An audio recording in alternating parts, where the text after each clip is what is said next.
Moi je suis partant de la théorie, c'est même pas qu'une théorie, c'est une vérité, selon laquelle il faut contextualiser quand même les affaires, c'est-à-dire que à chaque fois qu'on a un problème, si on comprend pas ce problème, c'est parce qu'on comprend pas en fait la méthode.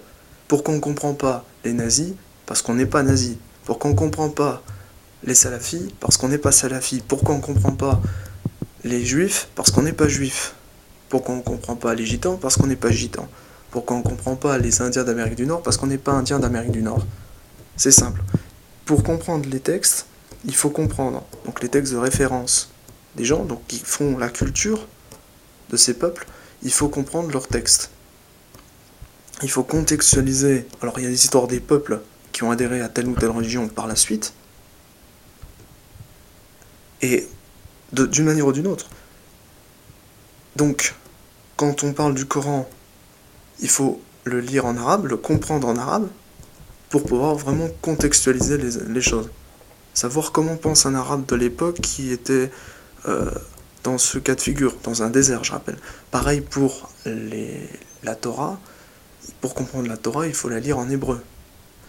Et, euh, et donc, c'est pareil.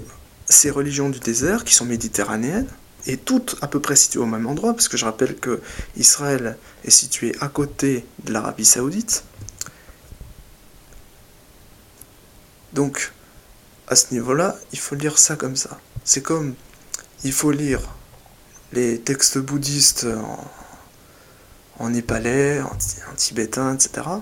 Voire en chinois, dans le pire des cas, ou en japonais. Mais pour comprendre, il faut vraiment se fixer sur la base.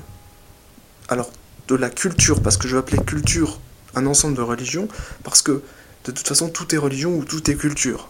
Tout se mélange. Donc, pour comprendre Mein Kampf, il faut le lire en allemand. Pour comprendre le Coran, il faut le lire en arabe.